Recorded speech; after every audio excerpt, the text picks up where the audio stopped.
Programme اور سنائی کے ساتھ میں ہوں امتیاز احمد قریشی۔ آج کے پروگرام میں آپ کی ملاقات معروف شاعر اور علم ادبی علمی شخصیت انجم خلیق صاحب سے کروا رہا ہوں۔ جانا پہچانا نام ہے، ادبی ثقافتی حلقوں میں آپ کی ملاقات کرواتے ہیں۔ السلام علیکم جی وعلیکم السلام۔ انجم صاحب کیسے ہیں آپ؟ اللہ کا شکر، آپ کیسے ہیں؟ میں ٹھیک ٹھاک سر۔ سب سے پہلے تو آپ کا شکریہ، آپ نے اتنی مصروفیت میں ہمیں ٹائم دیا اور کچھ لمحات ہمارے وقت کی۔ دیکھیں میری مصروفیات بھی یہی ہوتی ہیں، ادب ہی سے متعلق مصروفیات سے زندگی گزر رہی ہے، تو اسی کا ایک حصہ آپ یہ بھی ہے۔ میں تو آپ کا شکر گزار ہوں کہ آپ نے ٹائم نکالا۔ نہیں سر، آپ سینئر ہیں، قابل احترام ہے ہمارے۔ اچھا انجم صاحب، ہم آپ کو ادبی حلقوں میں دیکھتے رہتے ہیں، شاعری کے حوالے سے بھی ہے، ادب کے حوالے سے بھی آپ کا سلسلہ ہے۔ مجھے یہ بتائیں کہ شاعری آپ کے نزدیک کیا ہے؟ شاعری میرے نزدیک اپنے احساس کا اظہار ہے، جسے آپ ایک خاص پیرائے میں بیان کرتے ہیں، اسے شاعری کہتے ہیں۔ یعنی آپ جو محسوس کرتے ہیں، جو آپ کے مشاہدات ہیں، جو آپ کی فیلنگز ہیں، انہیں جب آپ ایک خاص پیرایہ اظہار دیتے ہیں اور وہ پیرایہ اظہار نظم کی شکل میں ہوتا ہے تو وہ شاعری کہلاتی ہے۔ اب نظم یعنی شاعری کی 2-3 قسمیں ہیں، اس میں سے یہ کچھ بھی ہو سکتا ہے، وہ غزل بھی ہو سکتی ہے، وہ نظم کی کوئی دوسری کیفیت بھی ہو سکتی ہے، نثری نظم بھی ہو سکتی ہے، پابند نظم بھی ہو سکتی ہے، مرہ نظم بھی ہو سکتی ہے، نعت ہو سکتی ہے، سلام ہو سکتا ہے، حمد ہو سکتی ہے، ان میں کوئی بھی طریقہ اختیار کریں آپ۔ لیکن یہ کہ مطلب جسے آپ شاعری کہتے ہیں، تو شاعری اور نثر میں یہی فرق ہوتا ہے کہ شاعری ایک خاص پیٹرن یعنی فریم ورک میں ہوتی ہے، ایک اور میٹر میں ہوتی ہے، اس کے مطابق آپ نے جو اظہار کیا ہے وہی کہلایا ہے، تو وہ شاعری ہو جائے گی۔ اچھا مجھے یہ بتائیں سر کہ آپ نے ابتدائی شاعری سے کی یا نثر لکھی، کیسے ادبی سفر کیسے آغاز کیسے ہوا؟ بڑا دلچسپ ہے۔ اصل میں بات یہ ہے کہ مجھے شاعر ہونا ہی تھا، یعنی زندگی کے ایک مرحلے میں یہ لازمی تھا کہ میں شاعر ہوں، کیونکہ میں جس ماحول میں پروان چڑھا ہوں، جہاں میری آنکھ کھولی ہے، وہ سارا ماحول ہی ایسا تھا کہ جس میں شاعری کی بہت گنجائشیں ہیں، جس پہ میں بعد میں آؤں گا کہ وہ گنجائشیں کیا ہیں۔ لیکن جہاں تک اس بات کا تعلق ہے تو پہلی یعنی بنیادی طور پہ میں نے واقعی نثر سے شروع کیا۔ میری کوشش ہوتی تھی کہ مزاحیہ قسم کی شاعری، معافی چاہتا ہوں، مزاحیہ قسم کی یا یہ کہ شگفتہ قسم کی نثر لکھی جائے، یہی میں نے ابتدا کی۔ اور چند مضامین بھی لکھے، وہ اسی قسم کے ہوا کرتے تھے کہ جی پہلی بار شیپ کیسے کرائی تھی، بس میں سفر کیا تو کہ کس طرح کے حالات ہوئے بس کی، یعنی اس میں جو رش تھا اس رش میں آپ کی کیفیت کیا تھی، اس قسم کی باتیں دوستی میں کی جاتی تھیں، اور وہ میں یعنی ایک اچھی نثر کی شکل میں لکھ لیتا تھا۔ چونکہ اتفاق سے مجھے جو میں نہیں کہتا کہ کرافٹنگ بڑی اچھی تھی، لیکن یہ ضرور ہے کہ مجھے پتا ہے کہ جملہ کیسے بنتا ہے۔ ان جملوں کو پھر سفر نامے چھوٹے چھوٹے لکھے، یہاں سے کوہاٹ تک گئے تو کوہاٹ کا سفر نامہ لکھ دیا، چنیوٹ تک گئے، وہ لائل پور سے۔ اچھا انجم صاحب، یہ جو ہے آپ کی ابتدائی مطلب یہ کالج دور کی بات کر رہے ہیں یا کالج سے پہلے؟ اسکول سے کالج تک یہ ہے۔ یہ اس دوران آپ نے لکھنا شروع کر دیا تھا؟ جی میں نے اسکول ہی سے لکھنا شروع کر دیا تھا، کالج تک۔ اور اسکول میں جو تھا میں نے بڑے اچھے ماحول کے زمانے میں وقت گزارا ہے۔ وہ ہمارا جو دور تھا تعلیم کا، اس میں یہ تھا کہ ہر اسکول میں جو بھی اسکولس تھے، ہمارے اسکول میں تو تھا ہی تھا، لیکن ہر کہاں سر، کس شہر میں؟ تھوڑا سا میں لائل پور سے تعلق رکھتا ہوں سر، جب یوں بات کرتے ہیں لائل پور سے تعلق رکھتا ہوں۔ لائل پور جسے اب فیصل آباد کہا جاتا ہے، لیکن ہم لائل پور کے لوگ جو ہیں وہ اسے لائل پور ہی کہتے ہیں، اور جب بھی کبھی آپس میں بھی بات کرتے ہیں ہم کہتے ہیں کہ میں لائل پور گیا تھا، لائل پور سے آیا ہوں، یہ لائل پور رہتا ہے وغیرہ وغیرہ۔ تو اس یعنی شہر میں نے آنکھ کھولی۔ میرے والد محترم اللہ تعالیٰ علی کے رحمت فرمائے، ان کا نام تھا خلیق قریشی۔ خلیق قریشی صاحب تحریک پاکستان کے کارکن تھے، قائد اعظم کے سپاہی تھے، بہت بڑے خطیب تھے، بڑے اعلیٰ درجے کے شاعر تھے، بہت بڑے صحافی تھے۔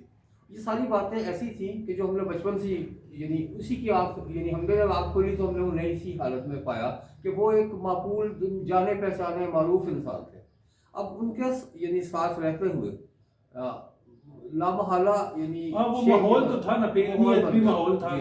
پھر اس کے بعد یہ ہوا کہ اگر گھر میں آئے تو ادیم ہاشمی آپ نے نام سن رکھا ہوگا کہ غزل کے حوالے سے بہت بڑا نام ہے، یعنی اردو غزل کا یا جدید اردو غزل کا جو 60 کی دہائی کے بعد سامنے آئی ہے، اس میں ادیم ہاشمی کا نام نہ بھلائے جانے والے ناموں میں سے ایک ہے۔ وہ میرے سگے ماموں تھے۔ اچھا، تو اب سگے ماموں حجیم ہاشمی ہوں، والد صاحب کا نام خلیق قریشی ہو، اور میں نے ان کی صفات آپ کو بتا دی، تو اس میں میرے لیے مشکل ہی تھا کہ میں پھر میرے بھائیوں میں سے اچھا میں ہمارے والد صاحب کی یعنی فیملی دو طرح سے بٹی ہوئی تھی. میری ایک بڑی امی بھی تھیں، اور یعنی ان کا انتقال تو ہو چکا تھا میری امی کے آنے سے پہلے، لیکن یہ کہ تھیں اور ان کے بچے بھی تھے. ان بچوں میں ایک افتخار نسیم تھے. افتخار نسیم جو بعد میں امریکہ چلے گئے، وہیں رہے، اور افتخار نسیم نے افتی کے نام سے بہت شہرت پائی وہاں. وہاں وہ لکھتے بھی تھے، بہت بڑا نام ہے ان کا، بہت بڑا نام ہے. بلکہ میں ادبی سطح پہ، بین الاقوامی سطح پہ جو افتخار نسیم نے کام کیا وہ ہم میں سے کسی نے نہیں کیا. وہ بڑی دلیری سے، اور منافقت نہیں تھی. منافقت نہیں، بہت بڑا آدمی تھا وہ. ان کے حوالے سے تو جو لوگ بھی ہمیں بعد میں ملتے رہے، جو کہیں ان کے پاس مل کے آئے، وہ وہاں پہ تھے شکاگو میں، اور سال ہر سال باہر رہے، تو وہ آ کے بتاتا ہے کہ افتی نے وہاں اردو زبان و نثر کے لیے بہت کام کیا، اس میں کوئی شک نہیں. تو یہ اچھا اب یہ ہو گیا، یعنی ماحول یہ بن گیا. اب اس ماحول میں ہمارے گھر میں بہت سے مشاعرے ہوا کرتے تھے. لائل پور کی فضا میں ہمارا گھر ادبی سطح پہ ایک بہت بڑا گھر تھا، اور اس میں یہ تھا کہ جو لوگ کہیں باہر سے بھی آتے تھے تو خلیق قریشی صاحب کیونکہ والد صاحب میرے بہت ہی معروف انسان تھے، ان سے ملاقاتیں ہوتی تھیں، اور ان ملاقاتوں میں کئی بار ان کا گھر آنا جانا بھی ہوتا تھا. گھر میں بھی میں نے یہ محفلیں دیکھی. اچھا یہاں سے میں بات وہاں لے آؤں گا کہ اسکول کا. وہیں پہ لائل پور پہ ایک اسکول کا نام تھا گورنمنٹ ٹیکنیکل ہائی اسکول، جہاں میں نے چھٹی سے لے کے اور میٹرک تک تعلیم حاصل کی. اس زمانے میں اب جو میں بات کہنا چاہتا تھا، جو اب آج کے بچوں کے پاس نہیں ہے، وہ یہ کہ اس زمانے میں یہ تھا کہ ہر اسکول میں تقریباً، اور ہمارے ہاں تو بہت زیادہ تھا، کہ ہر کلاس میں ہفتے میں ایک پیریڈ ہوتا تھا بزم ادب کا. وہ بزم ادب کا پیریڈ بہت شاندار چیز تھی. اس میں ہمیں ایسے یعنی نوجوان لڑکے ملتے تھے، مثلا ہم ہی لوگ ہوا کرتے تھے. ہم نے شعر بھی سنانے، ہم نے نظمیں یعنی اپنا لطیفے بھی سنانے، ہم نے بیت بازی بھی بہت کی. تو بیت بازی میں یہ تھا کہ میں کئی بار ایسا ہوتا تھا کہ اگر مصرع نہیں یعنی اس لفظ سے کوئی شعر یاد نہیں آ رہا تو میں گھڑ بھی لیا اور گھڑ کے سنا دیا کرتا تھا.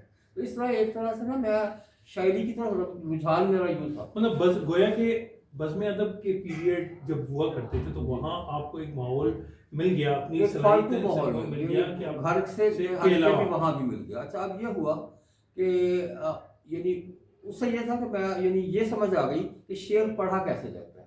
یعنی ایک تو ایک شعر لکھا تو بات کی بات ہے نا، پڑھنا ہی بہت شعر پڑھنا بڑی مشکل بات ہوتی ہے. تو میں ان لوگوں میں سے تھا، لڑکوں میں سے تھا کہ جو بہت اچھا شعر پڑھتے تھے، جس کا نتیجہ یہ ہوتا تھا کہ وہ ایسے بھی نمایاں رہتا تھا. کبھی کوئی اسکول کی کوئی چھوٹا موٹا پروگرام ہے تو اس میں انہوں نے کہا جی کہ نظم آپ سنائیں گے، چاہے وہ نظم کسی کی بھی ہوتی تھی. میں بعض اوقات میں لکھوا بھی لیتا تھا والد صاحب سے، اپنا نام سے نہیں پڑھتا تھا، انہی کی نظم ہے. یا بعض اوقات یہ کہ جی کوئی محفل میلاد ہے تو نعت پڑھنی ہے تو نعت یعنی اس میں تحت لفظ پہ وہ پڑھ دی. کوئی علامہ اقبال پہ کوئی کلام آ رہا، یعنی ان کا کوئی نام یعنی وہ آ گیا، دن آ گیا، تو اس دن کے حساب سے کوئی نظم والد صاحب سے کہا جی وہ لکھ کے علامہ اقبال کی نظم دے دیں تو وہ پڑھ دی. قائد اعظم پہ کوئی نظم پڑھ دی. اس طرح یہ سلسلہ چلتا رہتا تھا. لیکن ساتھ ساتھ میرا ذاتی رجحان نثر کی طرف شاید یوں تھا کہ میں نے بچپن سے ان کو پڑھا ہے. شفیق الرحمان کی کچھ کتابیں، کچھ کتابیں. پہلی کتاب میں نے جو پڑھی تھی مجھے یاد پڑتا ہے، پرواز تھی. دوسری میں نے پڑھی تھی وہ حماقتیں، تیسری مزید حماقتیں، پھر کرنیں پڑھی، پھر پچھتاوے پڑھی. تو وہ ان کے انداز جو تھا مزاح کا، تو میں ابھی لامحالہ میرا رجحان اس طرف ہو. میں نے کوشش کی کہ ان کے انداز میں یا اسی طرح کی نثر لکھتا رہوں. وہ نثر میں نے بہت لکھی لیکن وہ میری بنیاد بن نہیں سکی. اس کے بعد جب میں کالج میں چلا گیا تو کالج میں پھر میں نثر نگار تو نہیں تھا اتنا معروف، لیکن ڈبیٹر بڑا زیادہ پیسہ تھا. سر یہ کس سن کی بات ہے؟ کالج میں گیا جی 67 سے 69 تک، ایک 69 تک اور 69 سے 71 تک ڈگری کالج میں، یہ لائل پور میں. یہ پہلا انٹرمیڈیٹ کالج میں تھا، پھر ڈگری کالج میں چلا گیا. اور یہ جو میرا زمانہ تھا اس میں میری جو شہرت ہے یا جان پہچان یا میری اپنی ایک شرافت بنی، وہ اٹھا نہیں کہہ لیجیے، وہ بنی یعنی وہ نثر نگار کی نہیں بنی، نہ شاعر کی بنی، وہ بنی ڈبیٹر کی.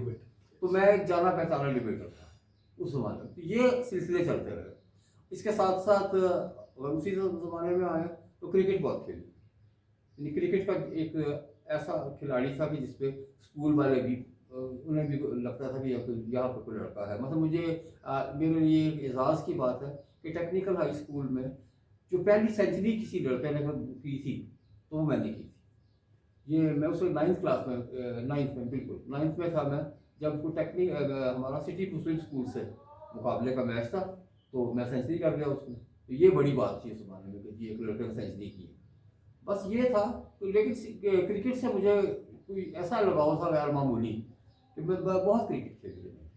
بہت بڑے لیول پہ نہیں جا سکا, بس کالج تک رہا. یعنی یہ نہیں ہو کہ میں نے کوئی ٹرافیز نہیں کھیلی ہیں, لیکن کالج کے ٹورنامنٹس وغیرہ میں بہت مزے سے کھیلا اور آل راؤنڈر اچھی پوزیشنوں میں کھیلا, بہت اعلیٰ. عام طور پر محلے کی تو خیر, یعنی جو ذاتی طور پہ چونکہ میرے اندر ایک چھوٹی سی نا تنظیمی صلاحیت بھی تھی, تو میں نے بڑی آسانی سے نا میں نے وہ ٹیمیں مینیج کر لینا, ٹورنامنٹس کروا دینے محلوں کے درمیان. اس یعنی وہیں سے مجھے یاد پڑتا ہے نام کیا تھا اس کا, ہیپی عید کرکٹ ٹورنامنٹ.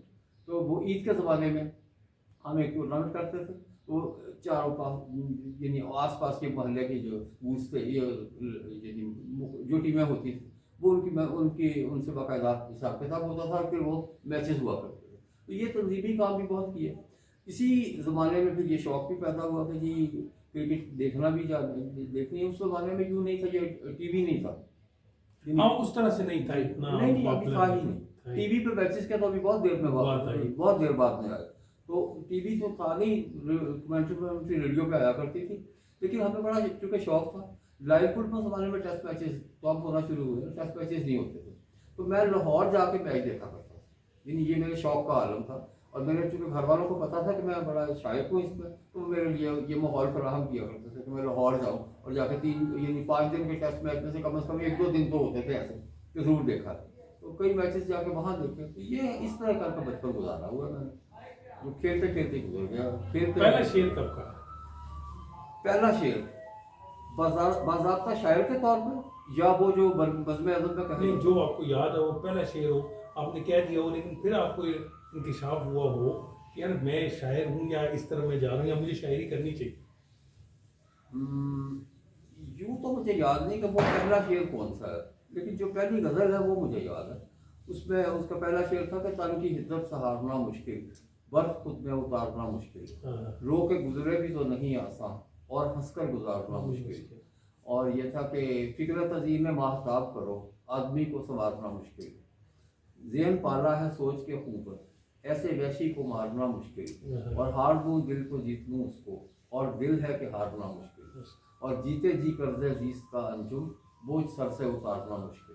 یہ میری پہلی غزل ہے جو مجھے یاد ہے. لیکن پہلا شعر ایسے چلتے پھرتے میں کبھی تک بازی میں کہے ہو تو مجھے یاد بھی نہیں. یہ غزل جب آپ نے کہی اور اس کے بعد پھر کیا سلسلہ سفر چلنا شروع ہو گیا, یا آپ نے ادب کی طرف باقاعدہ رجحان؟ نہیں, اس میں بھی یہ ہوا کہ جو یہ غزل تو میں نے فیصل آباد کے زمانے میں کہی تھی, تب تک میں تعلیم سے فارغ ہو چکا تھا اور پریس کا بزنس کر رہا تھا. پرنٹنگ پریس کا ہمارا اپنا ذاتی پریس تھا. والد صاحب کی جو کتاب اخبار بھی ہمارا اپنا تھا, اس کا پریس بھی ہمارا اپنا تھا. تو پریس کی ذمہ داریاں مجھے دی. تو میں نے وہاں تقریباً 75 تک 76 تک میں نے وہاں کام کیا. پھر میں وہاں سے جب وہ پریس کے سلسلے ختم ہوئے, اس دوران والد صاحب کا انتقال ہو چکا تھا. کوئی ضرورت پڑی اس بات کی کہ بھی مجھے اب گھر کو سنبھالنے کے لیے کچھ اور کرنا ہے. تو طے یہ پایا کہ جی میں پنڈی میں ملازمت ڈھونڈی گئی. یہاں مل گئی تو میں پنڈی آ گیا. یہ 78 کی بات ہے. پنڈی آنے کے بعد یہاں ایک ادارہ تھا, national institute of public relations. ایک چھوٹا سا ادارہ تھا لیکن تھا بڑا کمال کا. اس میں کچھ تو یعنی چھوٹی چھوٹی نا 2 گھنٹے کی کئی کلاسز ہوا کرتی. اور وہاں جو پڑھایا جاتا تھا وہ اس میں پبلک ریلیشن تھی, اس میں جرنلزم تھا, اس میں فرینچ تھی, اس میں جرمن تھی, عربک تھی, اسٹیٹسٹکس وغیرہ تھے. اچھا, اس میں سے مجھے جرنلزم جو کہ مجھے پسند, گھریلو ماحول تھا میرا, تو مجھے یہ پسند آیا. میں نے اس میں داخلہ لے لیا. اور داخلہ لے کے وہیں پہ نا ایک دوست مجھے مل گئے جن کا نام آفتاب احمد ہے. آج کل وہ ماشاء اللہ اب تو ریٹائر ہو گیا, لیکن انہوں نے آرمی دی, آرمی میں چلے گئے, کرنل شپ کے بعد ریٹائر ہوئے. اچھا, ان کے ساتھ میری ایسی دوستی ایک دم سے ہو گئی کہ پھر ہم نے وہاں پہ یہ سلسلہ شروع کیا. اور وہاں شام ادب کے نام سے ایک پروگرام ہم نے ترتیب دیا اسی انسٹیٹیوٹ میں. وہاں پہ